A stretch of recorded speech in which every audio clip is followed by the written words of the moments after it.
Hello and welcome to DFS Coach Talk. It is Saturday, January 2nd, 2021. I'm Andrew Hansen, and I'm excited to break down this 5-game NBA slate for you. Tipping off at 7 o'clock Eastern, we'll go game by game as we always do.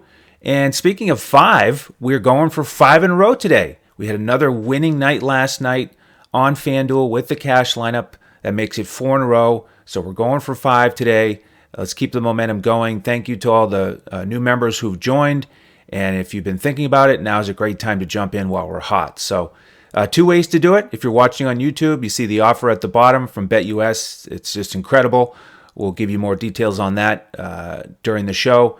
Or you can go straight to our website, dfscoachtalk.com, and sign up. And we'll get you into our Discord with an email. And we give out our lineups 30 minutes before lock. So jump in today. You'll get the lineups on Saturday and on Sunday. I don't think we'll have an NBA podcast tomorrow, but we will still be providing lineups to our members. We do that 7 days a week. So jump in with us. You'll also get our football lineups tomorrow, of course, as well for Week 17 on the main slate. All right, let's get going here with this 5-game slate. Very interesting because we have 4 games with a total under 220 on BetUS. They are our presenting sponsor. And then that 1 game over 230 with Cleveland and Atlanta. So there's quite a gap here. That magic number so far this season, in my mind, in terms of the over-unders, is 230. So again, Cleveland and Atlanta, 232.5, and then all 4 of the other games below 220. So we'd like to get some significant exposure to Cleveland and Atlanta. But as you know, you can't play all the players from 1 game here in DFS. So we got to look at some value plays and some one-offs in the other games. The other interesting thing about this slate is that of the 10 teams here, 7 of them are in the top 10 in the NBA this season in terms of defensive efficiency. So that will explain some of these low totals. You've got some stout defensive teams, so we're not looking for a ton of fantasy production here on this slate, but we're going to try to find the maximum way that we can set our lineups up for success. All right, game 1, we've got New York traveling to Indiana, and this is a rematch of the teams that of the game that these 2 teams played to start their season, and Indiana won that one 121-107. A little bit of a different context now as both teams have been dealing with injuries. On the Knicks side, Dennis Smith Jr. will continue to be out along with Ntilikina and Obi Toppin. And then we've got some question marks. Alec Burks is questionable, and then Quigley is probable. I'm recording this early in the afternoon here on Saturday, so that's the latest news that we have. And those are big pieces of news because there are some value plays on the Knicks bench that you could look at. Kevin Knox has stepped up here with these injuries. 16-6 last time out with 32 minutes. Now that's huge for a guy that's only 3,700 on DraftKings and 36 on FanDuel.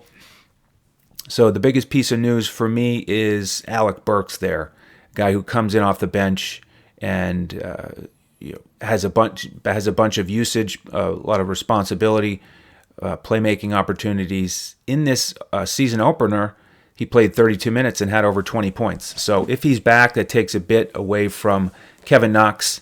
And then Austin Rivers. How about this? He finally played 21 minutes against Toronto in that last game with Quigley out. Did all right. And certainly if he gets the same amount of minutes, he could pay off his price tag. He's only 3,700 on both sites. But if Quigley comes back, then it's a bit of a crowded situation because Peyton, of course, is the starter. And he's a good price on FanDuel, $5,000. Now, he only played 23 minutes against Toronto, so he's not in a position where he's necessarily locked into huge minutes. But I'm willing to roll the dice with him on FanDuel in a GPP. And then with Barrett and Randall, the 2 other guys we've been focusing on here throughout the preseason and regular season because of their minutes and their usage, R.J. Barrett was awesome against Indiana in the opener, 26, 8, and 5. But he's really cooled off since then. On the season, he's only shooting 12% on three-pointers. coming off a 4 for 19 performance against Toronto. So probably won't go to Barrett here. Randall almost had a triple-double against Indiana. And, he's had a couple monster games around 60 fantasy points. He's only $8,000 on FanDuel. I do like that price. On the Pacers side, the big injury news, of course, is that TJ Warren is now out. So Brogdon, Oladipo, Sabonis, they all have played bigger minutes here, in the mid to high 30s. And Brogdon played well against the Knicks in the opener, so I do like his spot, mid 7Ks. I think he's a solid cash game option. Oladipo, 34 minutes in that last one. His price tag is fair. And then Sabonis, he's the guy that's really had some outstanding performances this year, including against the Knicks when he went for 32, 13, and 5. He's $9,400. He's very expensive, but I think he is worth considering. Then you've got the Holiday brothers. They're getting more of an opportunity here with Warren out. It was Aaron who started in the last game. He only played 22 minutes, foul trouble, but he's under 4K on both sites. I think he'll probably be popular. I think he's worth considering. I do think he'll play better than the last game, but I'm not locked into him 100%, but he will make some lineups. Then Justin Holiday, a little bit more of a GPP play because he's coming off the bench. He's a little bit more expensive than his brother, but he's the type of guy that can rack up a couple steals, a couple threes, so he's in play for me on this slate as well. All right, game 2, we've got Oklahoma City and Orlando. And this is also a rematch. These two teams played on Tuesday. Orlando won that one 118-107. That was in OKC. Now we're in Orlando. Al Horford did not play in that game. He'll be back tonight. So should be a bit of a tougher situation for Vucevic, who really smashed against OKC 28, 10, and 5. So at 8,400 on FanDuel, I think he's a little bit interesting. But this game in general, I'm really not very excited about. Over-under is only 218. Oklahoma City is just really a mess. So we just can't really count on them to make this competitive or high scoring. They're 19th in pace. They're 28th in offensive efficiency. They're below average defensively. So they're just a bad team. They're young. They're obviously rebuilding. So I'm really not interested in playing anybody on their side. I mean, Shai Gilgeous-Alexander is in a great spot in terms of usage this year, but not a lot around him to really help him be successful. Horford, you could look at on FanDuel if you want to pay down at center. He's $5,400. I think he can pay that off. But for me, really, it's probably one or two guys on Orlando that I would consider. Fultz had a double-double against OKC. He's a decent price on FanDuel at only $5,800. But on the wings, that's where I'm most likely to get one guy because Evan Fournier is questionable with a back injury. He had to leave the last game early. If he's out, then I am interested in Terrence Ross as well as Dwayne Bacon. Ross really shooting it well this year, 43% on three-pointers. In every game, he's gotten between 13 and 15 field goal attempts. We know that he comes off the bench and guns, and he should have that many shots again here if Fournier is out. Then Bacon, if he's going to start again at 3,400 on DraftKings, 3,500 on FanDuel as a shooting guard, I really like that price. Not a guy that I'm going to trust for a huge game, but at that price with the opportunity, I'm willing to invest in him. All right, game 3 here as we cruise along. Try to pick up the pace with these slower pace games and lower totals. Charlotte against Philly. And this is another dud game, really, in terms of excitement, in terms of high fantasy output. Charlotte is 20th in offensive efficiency. Philly is 22nd, and they're both very good defensively. Charlotte is 8th, and the 76ers are number 1. So average pace teams, low offensive efficiency, strong defense equals low scoring. So not excited about this. Charlotte's also coming in on a back-to-back after a 15-point loss to Memphis yesterday. Everything sort of mixed up and jumbled with those guards in terms of minutes. They're all getting opportunities, but Graham and Rozier were ice-cold shooting last night. LaMelo was the only guy that you really wanted out of that backcourt, as I talked about on the last podcast. And he's still cheaper than these guys and averaging almost as many fantasy points as Graham and Rozier. So you could look at LaMelo, but I probably won't. The guy that I would most likely play from Charlotte on this slate would be our man Bismack Biyombo, who's really stepped up with Zeller out. A string of 30 minutes in a game. I think it was 3 in a row, and then 28 last night, and really stepped up against Valanciunas. 16 points and 12 rebounds in 28 minutes. And now he's got to face up with Embiid. So you figure his minutes are locked in, and he's a solid veteran, and I think he could pay off his value here. On the 76ers side, I don't think I want to pay up $10,000 or more for Embiid. Biyombo, like I said, is solid, and you need Embiid to play full minutes to pay off that price. And I'm just not ready to trust that he will. They are 9.5-point favorites. In terms of the rest of the group, Tobias Harris is probably the one I would trust the most, especially in cash, just over $7K, very consistent. Seth Curry's interesting to me on FanDuel, 4,900. He's been really shooting it well, so he's comfortable in his new surroundings. 52% on three-pointers this season. How about a GPP option off the bench? For me, that would be Shake Milton. 4,400 on FanDuel. He's been getting 20-plus minutes. And we had a member ask last night about how do you build a GPP lineup? So I want to take a second here and talk about a couple things. There's obviously not enough time in a show like this to give all of our insight into building a GPP lineup, building a cash lineup. But it is something we help our members with all the time. So, here's one thing is, why do we talk about game totals and spreads from Vegas? Well, we try to predict how the game is going to go, the game script. And we look at every game on the slate, and then we put it all together and try to analyze where we want to go with our player selections. And if you look at this game and say, well, I think it's going to be a blowout, so I don't want to pay for Embiid, I don't want to pay for Simmons. Well, then the next question you ask is there a value play, a guy who's going to play more, going to get more minutes in a blowout that might make sense for one of my lineups? So Shake Milton is that type of player for me. So if you follow that game script and say, you know what, Milton might get 22 to 24 minutes again, and if he plays well, then he's going to have a great fantasy night. And he's one of these lower-owned players, and he's a little bit inconsistent. So that's why he's perfect for a GPP. GPP is where you want to take a risk on players who aren't really consistent with their fantasy output. They have more volatility. One night you get 15 fantasy points out of them.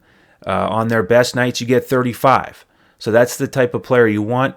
Lower ownership, more upside, and a cheap price, of course. So when you get a slate like this and you want to invest heavily in one game, which is what I want to do on this one with Cleveland and Atlanta, then you're just looking for a one-off situation with games like this to build out a GPP lineup. So I hope that helps.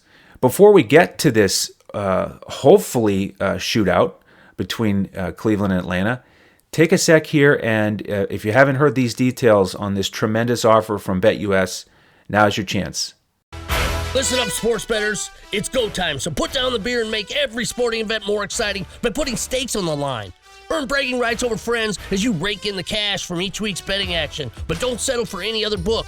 Choose America's favorite sportsbook with over 25 trusted years in the industry. You need a sportsbook with integrity and longevity, and most importantly, a sportsbook that pays. BetUS has your game with action on football, baseball, and basketball, MMA, golf, horses, and even esports. No other sportsbook welcomes newcomers like BetUS with their jaw-dropping sign-up bonuses. Now we have the best book in the industry teamed up with the best DFS provider in the industry. Make your first deposit of $149 at betus.com.pa with promo code CoachTalk and receive a free membership with DFS Coach Talk until April 1, 2021. With full access to our DFS lineups in NBA, NFL, PGA, and MLB, the best in the biz. Sign up today to make straight bets, future bets, prop bets, entertainment bets, live bets, and more. No other sportsbook in the industry is committed to their users like BetUS. So sign up now and get on the winning side of the ball. Welcome back, and thank you again to BetUS. I'm so excited that offer is still out there. We actually had a current member asking last night and sort of double-checking, like, is this actually real? A lot of times you see an offer like this, and it's too good to be true. But it's actually true. You deposit $149 in BetUS, you get to use that money. Then you also get a free membership with us all the way until April 1st. So it's just a tremendous time to join. Take advantage of this offer. I guess the only catch is that it has to be your first deposit at BetUS. You have to be a new customer with them. So make sure it's a first-time deposit. Use the promo code CoachTalk, all one word. And then reach out to us on Twitter. Let us know that you've signed up. You can find us on Twitter at DFS Coach Talk, and then we'll get you into our Discord. Again, if you're not interested in the sports betting, we are still offering this $149 package that'll take you all the way through April 1st. It's on our website. It's called the NBA All Access Package, but you still get access to all of our sports. So you get all of our football lineups all the way through the Super Bowl, our PGA lineups every week, and then the MLB lineups when they start up. All right, let's get to Cleveland and Atlanta. This is the one I'm excited about. Again, over under 232.5. Atlanta favored by 7. And they are coming in on a back-to-back. They had that solid win against Brooklyn.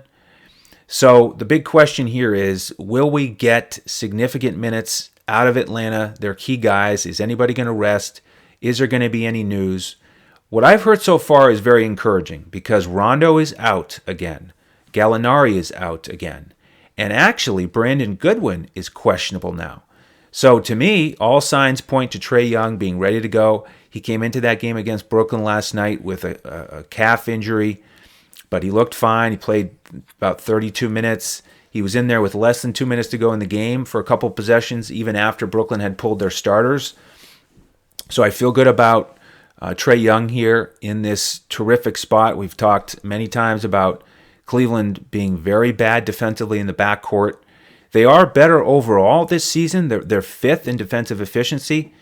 Drummond certainly helps as an anchor there to block some shots, but you can certainly do some damage against those guards. So great spot here for Trae Young.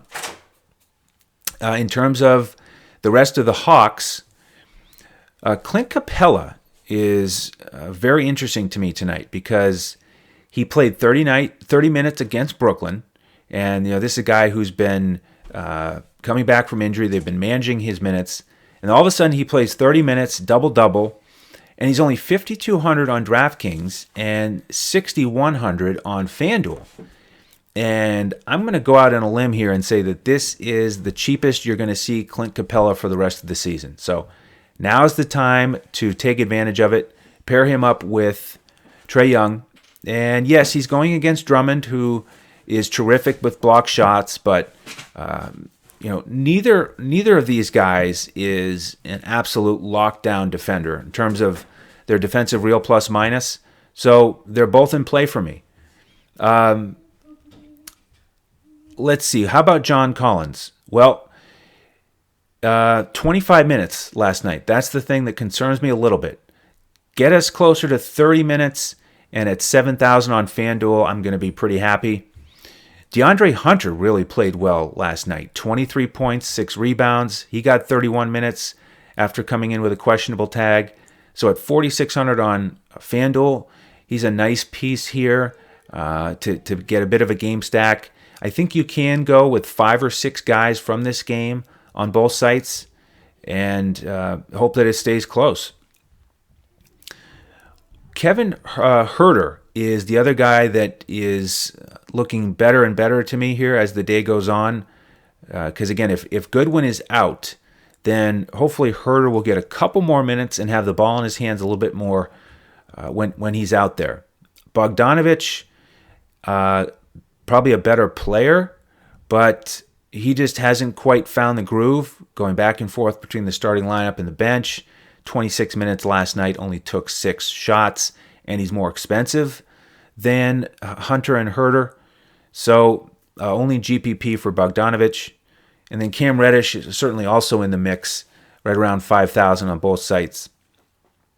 With Cleveland, I'm going to get a couple of these guys for sure. A couple of these guys as well for sure. So with the guards, Garland is only 6,000 on DraftKings. And he's averaging 38 DraftKings points per game. So right off the bat, if it's an average night, he's going to give you better than the 6x return. So that's a great price tag. I mean, compare it to FanDuel where he's 7,500. So I like Garland on DraftKings. He's shooting really well, 15 of 29 on three-pointers this season, playing big minutes, 38 minutes in the last one. And then his backcourt mate, Sexton, also playing big minutes, playing well, scoring well, averaging over 25 actual points a game. And his price is a little bit better on FanDuel at 6,800. So I like the spot for those guys. Atlanta is 22nd in defensive efficiency, so they are not one of the teams on this slate that is strong in that category. And by the way, if you're new to that stat, again, defensive efficiency is just how many points does a team give up over the course of 100 possessions.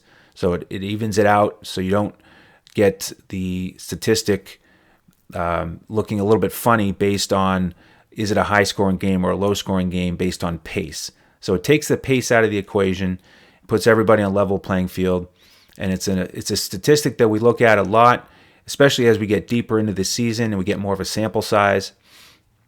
But Atlanta is perfect for a game stack because they're 9th in pace, they're number 1 in offensive efficiency, and then they're below average defensively. So that's why we've been stacking them lately.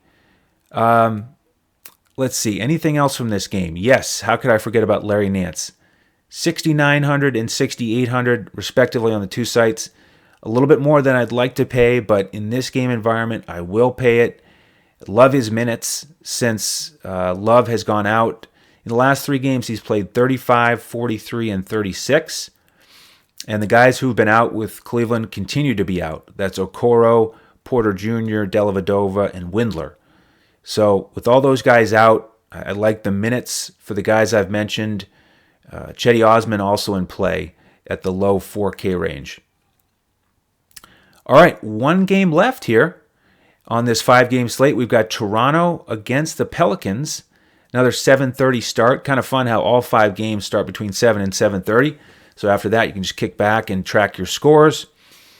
And this one is one of those games where you're going to have a lot of talented players on the floor. Probably a better game to watch than in terms of investing in DFS. Because here's the thing. I'm going to call this the Stan Van Gundy effect. And he's had a major effect on New Orleans. He's going to have a major effect on this game and on this team night in and night out throughout the season. So what is that effect? Well, remember last year, New Orleans was very fast. They scored a lot, and they gave up a lot under Coach Gentry. And now things have completely flipped. Stan Van Gundy has this team much slower. Okay, they're 28th in pace so far, and they're 3rd in defensive efficiency. I mean, they were basically dead last most of the season last year. So much slower team, much better defensively.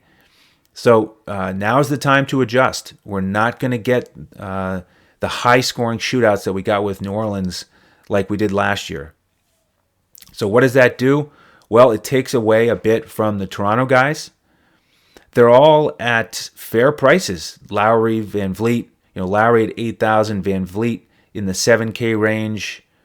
They could get it done, but really more of a cash game option to me because I just don't think it's going to be an ultra high-scoring game where these guys have ceiling games. Siakam, how about this? A little bit of a narrative. We've got him coming back after the one-game absence for disciplinary measures. So you got to figure he's extra motivated. And he's the type of guy that I could use at a GPP. His floor isn't that great. And he's only had one outstanding game this year against San Antonio. But when he goes off, he does go off. So that'll be a lower-owned play here tonight that you could look at. In terms of the bigs, not really excited about the inconsistent minutes with Baines, Len, and Boucher. Boucher, another GPP option, though. Talk about that game against San Antonio, like with Siakam. He had 53 fantasy points in that game, 7 blocks. And then you turn around, he only gets a few minutes, and he does almost nothing. So it's really based on the matchup, it seems, with Coach Nurse and Boucher this year. But at 4,700 on DraftKings, this is the perfect GPP type play. So again, don't play him in cash. Only play him in a GPP if you're willing to take the risk that he's not going to play many minutes. You're hoping for that big upside with him, and he's certainly capable of it. On the New Orleans side, again, because of this lower scoring game that I'm expecting, the over-under is only 213.5. Not really thrilled about anyone over there. Lonzo Ball is a fair price. Bledsoe is actually extra cheap on FanDuel today at 4,600 as a shooting guard. I am intrigued by that price. He really hasn't done that much, but 17 points last time out against Oklahoma City. He's way too talented for that price. So he's in consideration for me. Ingram, much better price on DraftKings at 8,100. Don't think I'll pay 9,000 for him on FanDuel. And then Zion, a couple of duds here recently. Really looked a little bit out of it against Phoenix. Wasn't really aggressive in terms of rebounding. The whole team looked bad in that game. And then foul trouble against Oklahoma City. So probably we'll hold off on Zion here. And in terms of the bench, you could look at Josh Hart. One more GPP option for you, okay, as you're building it out. Because just look at his last 2 games. 3 points and 6 rebounds against Phoenix. Then he turns around with a double-double off the bench against Oklahoma City. So, probably a one-off at most from this game. But all my interest is in that Cleveland-Atlanta game for sure. A lot of news still to come here throughout the day as we get ready for lock. And that's one more reason to jump in with us as a member, is because we do this podcast with the news that we have. But we're going to make our final lineup decisions right around that 45-minute mark before lock, and then we see those lineups come in 30 minutes before lock. We make whatever tweaks we need to make, and we give out the lineups to our members. We give out the full cash lineup on FanDuel. You plug and play.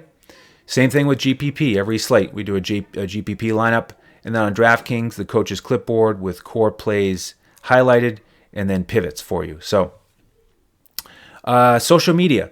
I mentioned DFS Coach Talk on Twitter if you have any questions. And then you can also follow me at Language Olympic. The coach is available at JOESARVADI. Our thoughts still go out to him. We need to get him back in the saddle here. So please continue to send the good vibes his way. And we hope that he's back on this podcast soon. And then Shane is prepping for NFL tomorrow. You can find him at DET Sports Shane. All right, that'll do it for today. Again, we'll be off tomorrow in terms of the NBA podcast. We'll be back on Monday. Hit the alarm bell on YouTube and the like and subscribe if you haven't already. Then you'll know when our podcast posts. They will post at different times. Sometimes they're going to post late the night before the upcoming NBA slate, and sometimes they'll post in the middle of the day, like today for the night slate. All right, thank you again for joining us here on this Saturday. Best of luck with your lineups tonight. On behalf of the DFS Coach Talk family, I'm Andrew Hansen. We'll see you next time as we look to crush it in DFS.